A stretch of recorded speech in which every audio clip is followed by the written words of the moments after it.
Do birds suddenly appear every time you are near? Just like me, they long to be close to you. Hey everybody, this is Dr.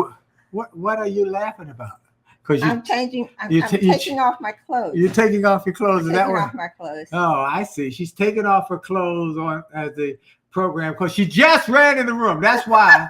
Because she just moved into. I said to her, "We're about to start. Come on." And How about that? Lord have mercy. Lord have mercy. Lord have mercy. So welcome everybody to the Jolley Marriage Show. Wherever you're watching it, whether you're watching on Facebook, whether you're watching on Instagram, whether you're watching it on LinkedIn Live, or whether you're watching the replay, we want to welcome you on YouTube, by the way, on the Jolley Marriage Show on YouTube. We just want to say thank you for tuning in. Thank you for making this part of your weekly routine. We got people joining in from all over the place. Let's see. Yeah, people are jumping in and waving at us, and we waving back to them. So welcome. I'm Dr. Willie Jolley. My beautiful. Hey. This is Dee. We're the authors of the book Make Love, Make Money, Make It Last, 10 Secrets to Shape a Great Marriage. We're also the people who put the TED Talk out on how to never ever argue again in marriage. We've been married for 40 years. And haven't had an argument in 38 years because I'm always listening to her. She's always right. I beat you to it. Okay. Thank you. So whatever she says is right. And I just go with it. We want to say hello to all the people we met and dealt with, talked to, loved on, hugged up on in Cleveland, Ohio. Thank y'all for all your kindness. Kind. Just wonderful. Had a great time. It was hard getting there because we had snow in DC and we were in the airport 12 hours trying to get there, but we got there and had a great time. So thank you. Now, also want to a special shout out to Pastor Paul Sadler and his wife Kim and his beautiful bride Kim, and her sister Robin, who Paul endorsed the book. He said this is the best marriage book he's ever read. From the pulpit, he said this is the best marriage book he's ever read. So we want to thank him. Go to jolleymarriage.com to get a free chapter and then learn more about the book. Let's talk about tonight's topic. So I encourage people every week to send us an email if you got a situation, a circumstance, a problem, something you want to talk about. Well, tonight is one that we can actually say is one of our ongoing. It's a good topic because we're on different sides of the issue. Yeah. We have different sides of this issue. So whoever sent this in, thank you. We're going to address it. I want to say to Greg and Linda, who are with us every week. They're from West Virginia there today in Roanoke, West Virginia. Now, snow-covered Roanoke, West Virginia. Wow. I hope y'all are well and warm. And anyway, let's talk about this topic of Christmas gifts and Christmas celebrations that can have an impact on relationships or when the two partners in the relationship look at the Christmas time celebration, particularly gifts, differently. What do you do? When one says, I like to go all in, buying Christmas gift, the other one says we should be a lot more conservative and reserved. Is that a good way of saying it? Or you want to say it the way you want to say it? Not on the same page on how much to spend per gift. I would say it differently. I would say. Oh, by the way, David Yoho told me he tunes in every week to see the different hairstyle you're gonna have. He said every week is different. You're right, David. I'm trying to grow it out. You're right, David. You're right. And the glasses might be a square and a circle. You're right. Go ahead, Dee. Our philosophies are different. What's the topic? What's the topic? Topic. When you're not on the same page about how to express giving at Christmas. I wouldn't just say gifts, on how do you express sharing and giving at Christmas. Okay. I wouldn't just say gifts. All right. How do we express that? And how we express the sharing, the loving, and the giving at Christmas it's not just a cultural difference, it's just an overall perspective on how you see Christmas and what it means to you. Okay. So you narrow it down to say gifts, and it's not just gifts. So the person asked about what happens when the two parties differ on the amount of money they want to spend per gift and how big a celebration they have. Well, I think it's the issue whether it's a gift at all. Oh, you're bringing in your opinion already. We're trying to set a flat foundation from which to discuss. The person said, what do you do when you have a spouse who has a different opinion about Christmas and how much you should spend and how big the celebration would be? And you already chimed in. That was the first part. And you chimed in opinion about Christmas. All right, now you can now give your take on this issue. Christmas is not just. Okay, one more thing before you go there. We have disagreed on this topic. This is probably before we were married. Yeah, this has been going on when we started dating. Over 40 years, 44 years, we've been dealing with this same issue. Okay, now you can go. We have different opinions. Go ahead. You interrupted me. I'm so sorry. No, you're not. No, I'm not really. Go ahead.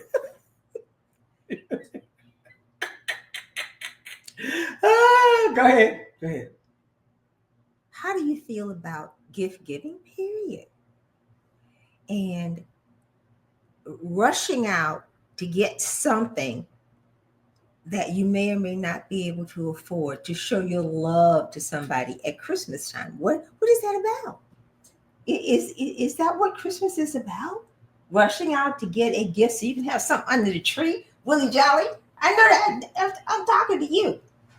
Or is it about giving and caring? When I say giving of yourself and caring. So if you want to go to over 40 years ago, really 44 years ago when we started dating, and I said, please don't give me any. We really started dating, after September, October. And I said, please don't give me a gift. Well, first of all, please don't give me a gift because I didn't know if you were going to be around long enough, and I didn't want to have evidence of somebody that I wasn't going to be long term with. That was that part. That was the first part. I was temporary in her mind.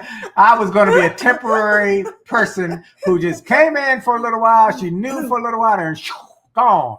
But okay, go ahead. So you said don't give a gift. So I didn't want any kind of commitment or feeling that I owed you anything. You used to say beholding. That was the word. Okay, beholding. You were not beholding. I didn't want to be beholding to you. Okay. Then later on, we're now together, and I'm like, I don't need a gift. I have everything. Okay. And when I say I have it, it's not the material things. For me, it's the time and the attention, and I feel loved, so I don't need a physical something. And when you specifically say to me, okay, Dee, I want to buy you something, just give me $100,000. And you're like, what? You want to give me $100,000? And then I can, what would I do with it? I would give to people where I saw a need and to give it anonymously. And I would make sure that there was, that I had no debt. Like if I had anything that was outstanding, like a credit card debt or something like that, then I would pay that off. Okay. And you know, my running thing is pay off. I want to be totally debt-free, the house. Right. So I don't need anything. So I have an issue with that. You came from. Hold. Let me stop right. We have no debt except this house, which with the financial advisor we had, she said, don't pay off the house. You got a low interest rate. Don't pay off the house. Invest the money in the market. They'll get better returns. That's a whole different philosophical issue. Just want to make that clear. It's an emotional thing, and he's no longer here. that financial advisor. She fired him when he said that. But I thought it had some validity. Anyway, go ahead. You said that once we got married, you didn't see a need for a gift, correct? Right. Mm-hmm. Okay. And so why do I need a gift from you when you provide everything that I want? Well, thank you. Or need. I thank you. Okay, And I work hard at that. And by that I mean it could be, and we travel together, right? We travel together, whether it's work. Normally it's work. We add on other things to it. So if I'm traveling with you, and with you 24/7 in office, what do I need to get? I don't understand why I need a physical thing. And then I have a problem with. We should ask the kids. They got a gift at Christmas time, but it wasn't like, oh my God, I got to have 15 or 20 gifts and I don't know what to open first. I think that's terrible when there are millions of children who have nothing. I just have an issue with that. And then plus, I don't have that kind of personality. As I was sharing with you earlier, growing up, my brother was always excited about opening gifts at Christmas, and he'd have to come wake me up because I was still asleep. And he'd say, let's go open the gifts. Let's see what we got. And what would you say? All right. But you weren't interested. Well, it wasn't. You weren't excited about it. No. See, okay, so y'all see why we've had this disagreement from before we were married. Let's see. So 17 Kojo said God gave the best gifts. Somehow get the kids to understand that. So they understand. They go with you. Greg and Linda, what do y'all got on this? What are y'all saying? Who else is saying things? People is chiming in. Well, let me tell you my perspective. I grew up in a house where Christmas was a big deal, particularly starting about Christmas, 2 days before Christmas. But I was going to say Christmas Eve, but when Christmas you got Eve, the tree. We got our tree on Christmas Eve every year. We would get it on Christmas Eve, and then we would dress the tree Christmas Eve. And Christmas over with. And we would dress the tree on Christmas Eve. And then my mom would stay up all night long wrapping the gifts and putting them while we were going to bed and putting them under the tree and all that. She had hidden them all over the house. We had been trying to find. She probably had them in the trunk of a car or something. I don't know. But we couldn't find any. But she had them. And then Christmas morning, my brother and I wake up. It's Christmas. It's Christmas. It's Christmas. And we run downstairs and we open our gifts and we have a great time. And as totally illogical. And as I grew from a child to a man, I still like that enthusiasm, that excitement, that energy that is expelled on Christmas morning. And so I would want to share that with her. So I started dating this woman and said, aren't you excited about Christmas coming? What can I get you for Christmas? And she said, don't get me anything. I didn't know then that I was temporary and she was just trying to keep me from being beholden to me because I was on my way out. But she did not know the power of my persuasion. She did not know how I was going to sell her and how 40 years later, a few years after we started dating, she was going to say, I do. And she did. And we've been I do'd together for 40 years. Now, that said, when we had our first years of married couple, now we're married now. I said, what do you want? One thing first I learned, I repeat, do not get her a gift or a surprise. That's a waste of my money and my time. Now, when I was dating years ago, I would always like to buy the girl a surprise, something gift that she wasn't expecting, and see her eyes light up on Christmas Day when I handed it to her. Not this one. Oh, no, not this one. This one said, do not buy me anything without my approval.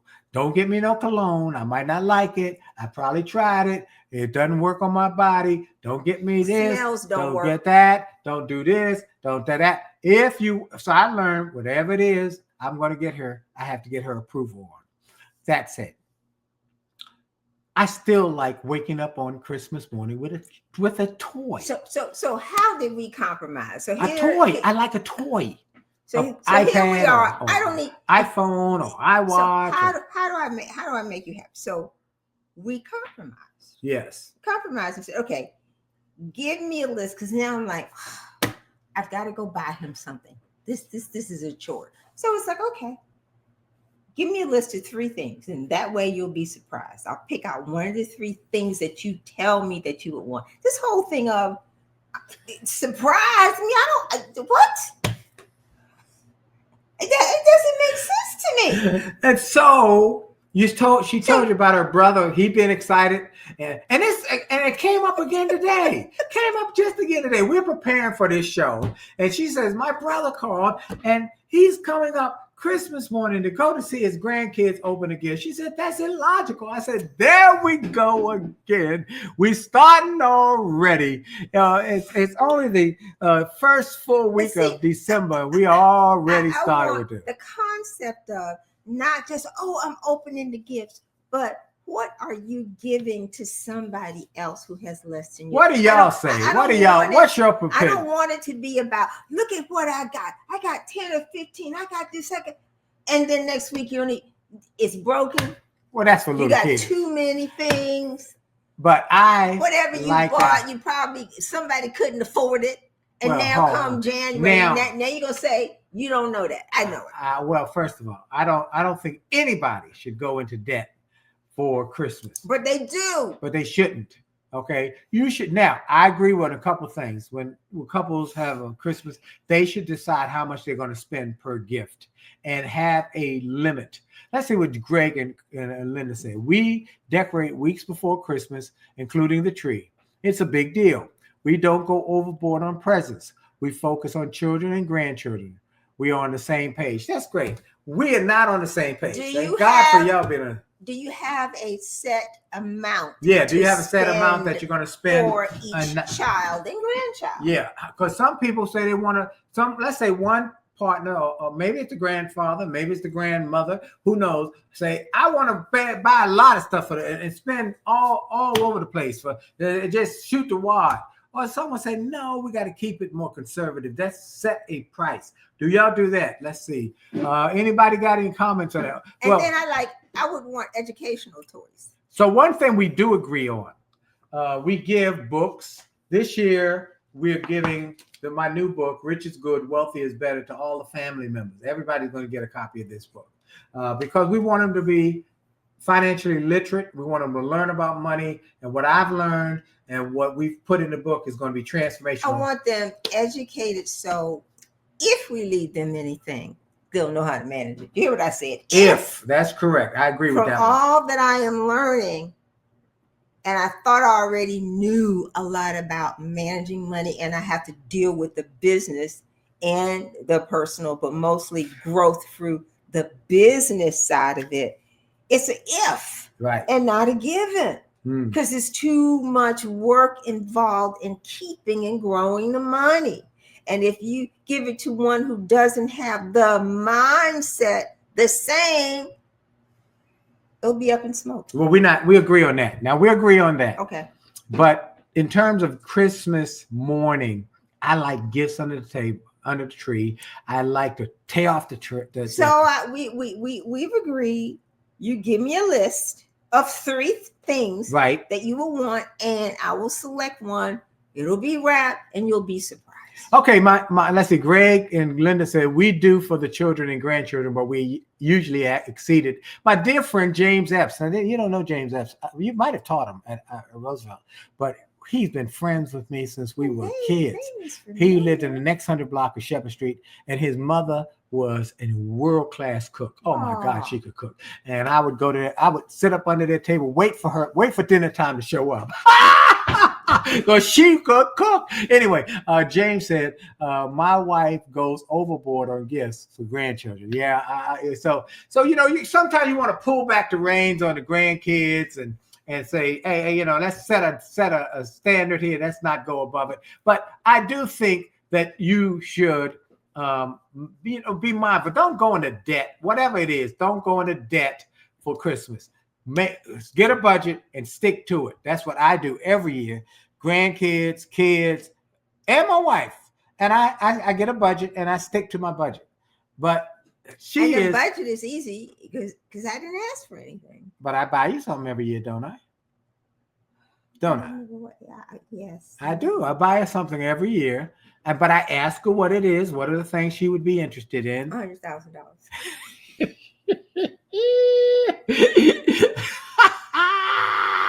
Okay. All right. So this is something that's been an ongoing. And here's the other thing.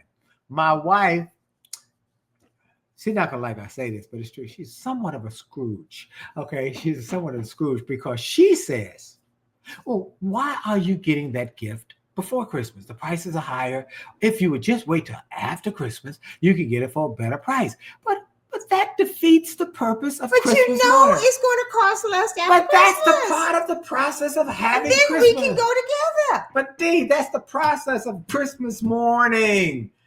We've had this for going on 40 years. This every Christmas. This is every Christmas. How did you get all the ornaments for the tree over the years?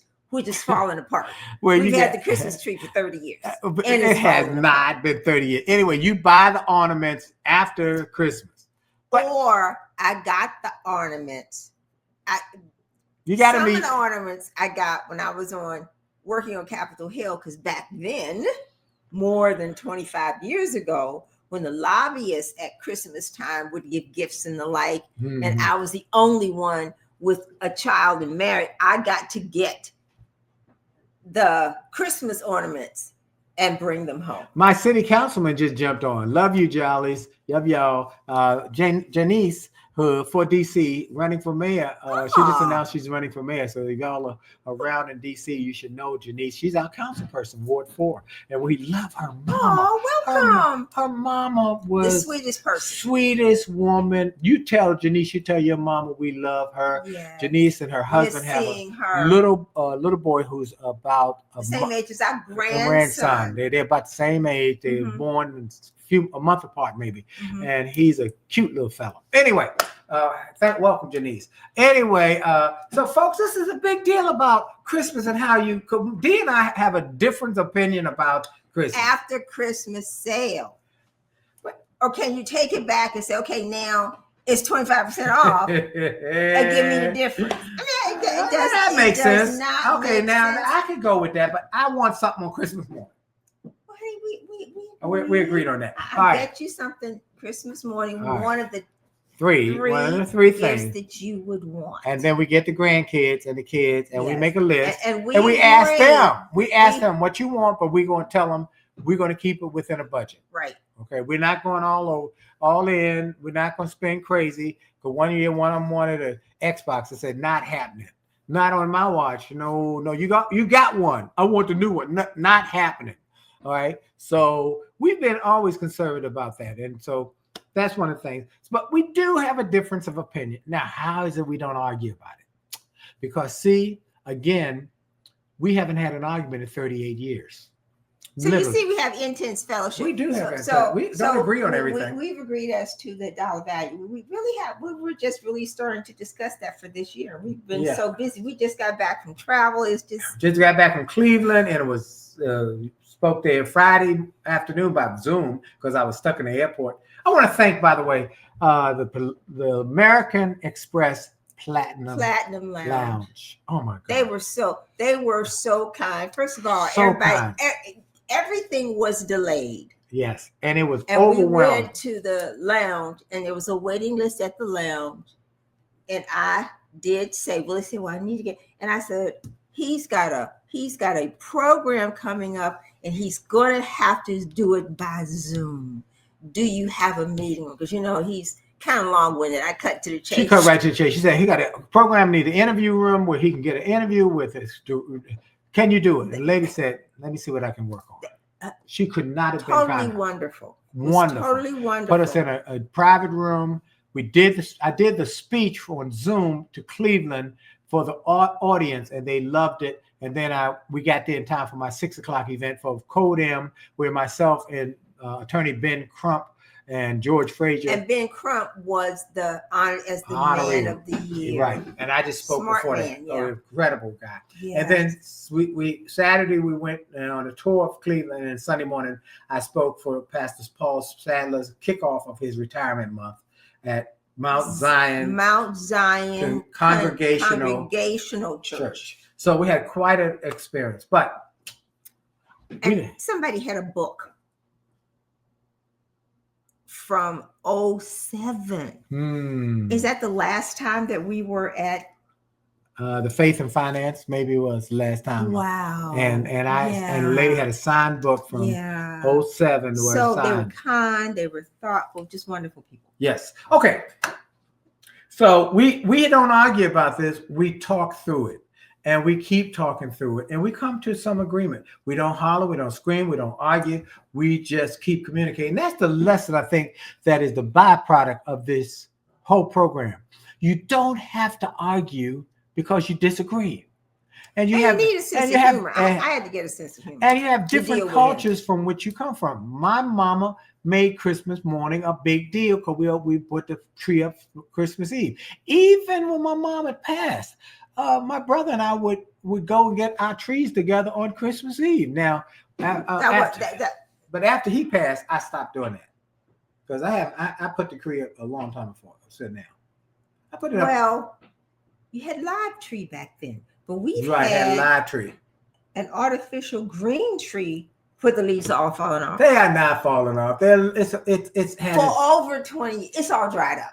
It's not dead. And he told me that we were going to get rid of this tree last year.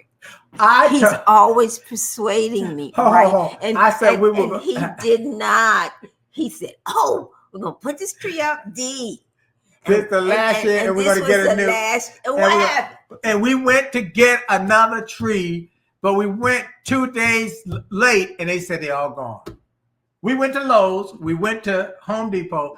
Gone. But we waited too long. So we saved this sick tree.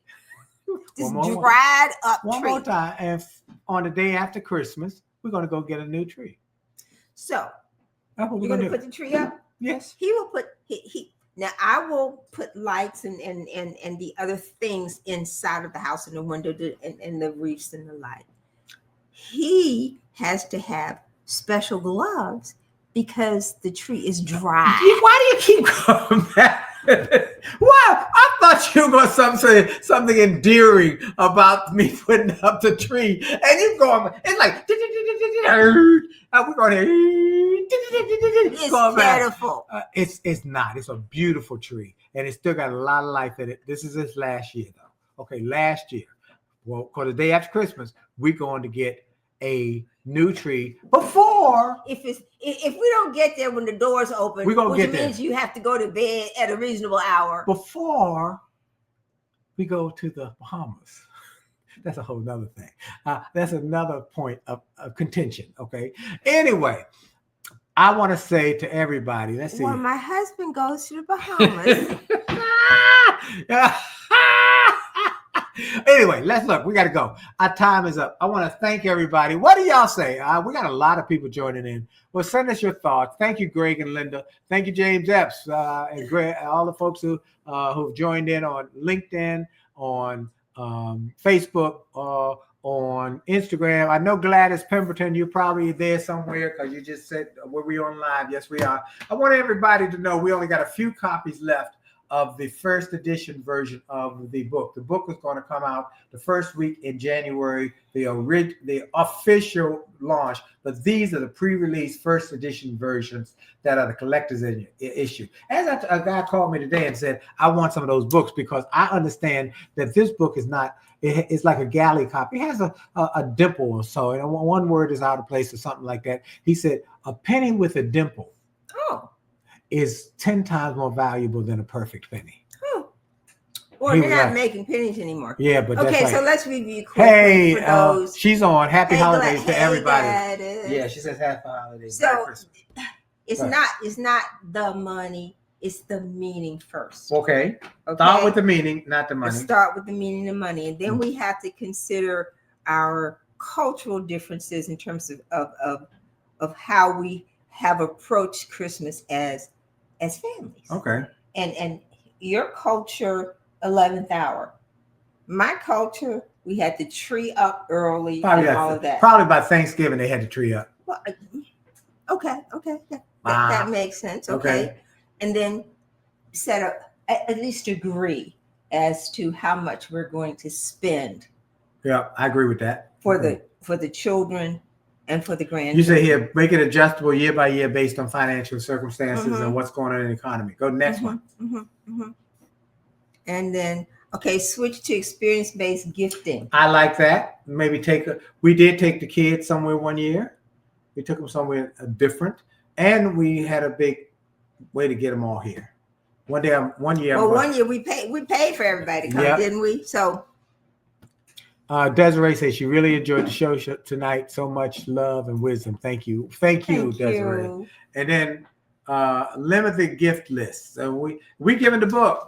We giving the book to all our relatives and all the folks. And for our children, they got to read the book. They got to read the book. Some think they got to read the book. Because we're not leaving them money if they don't read the book to squander. No. That's not going to happen. They will get nothing if they don't read that book because we don't want them to squander what we done worked so hard for. Now, granddaughter has already read it. She's read it and took action. And took it very, very evident. Very evident. And we're praying for the evidence. Okay, keep going.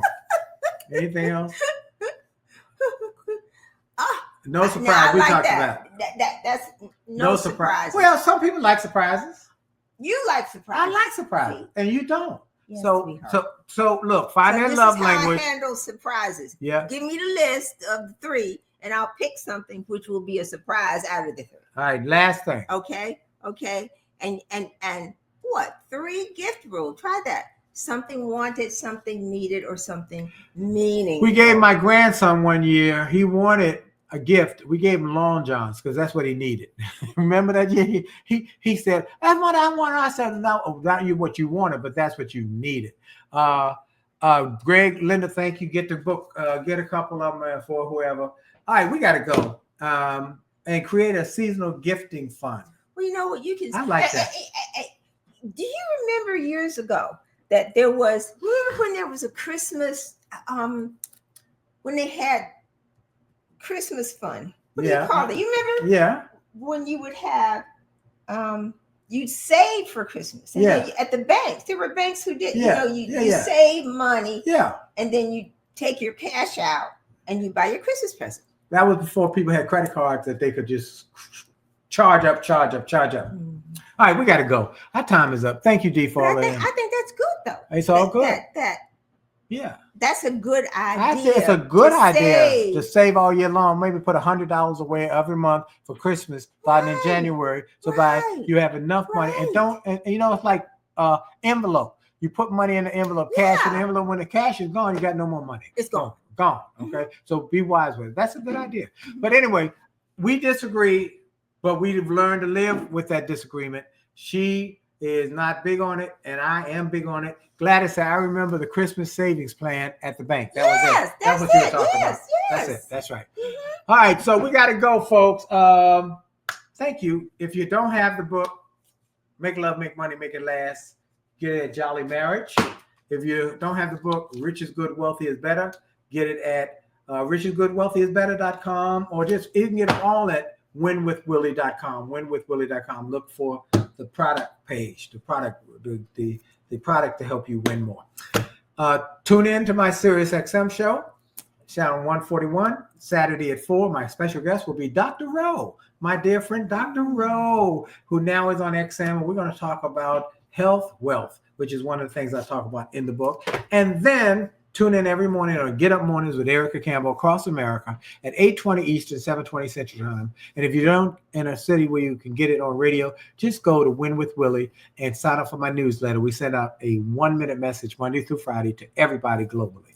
It's a lot going on. We're excited and we're grateful for each one of you. Thank you for joining us. Yes, it's time to go though. And Merry Christmas. I got some little earrings that look like candy canes. I didn't put them on. We haven't put them on yet. We'll be coming in Christmas soon. All right, we gone, baby. Love y'all. See ya. Jolley out. Jolley out.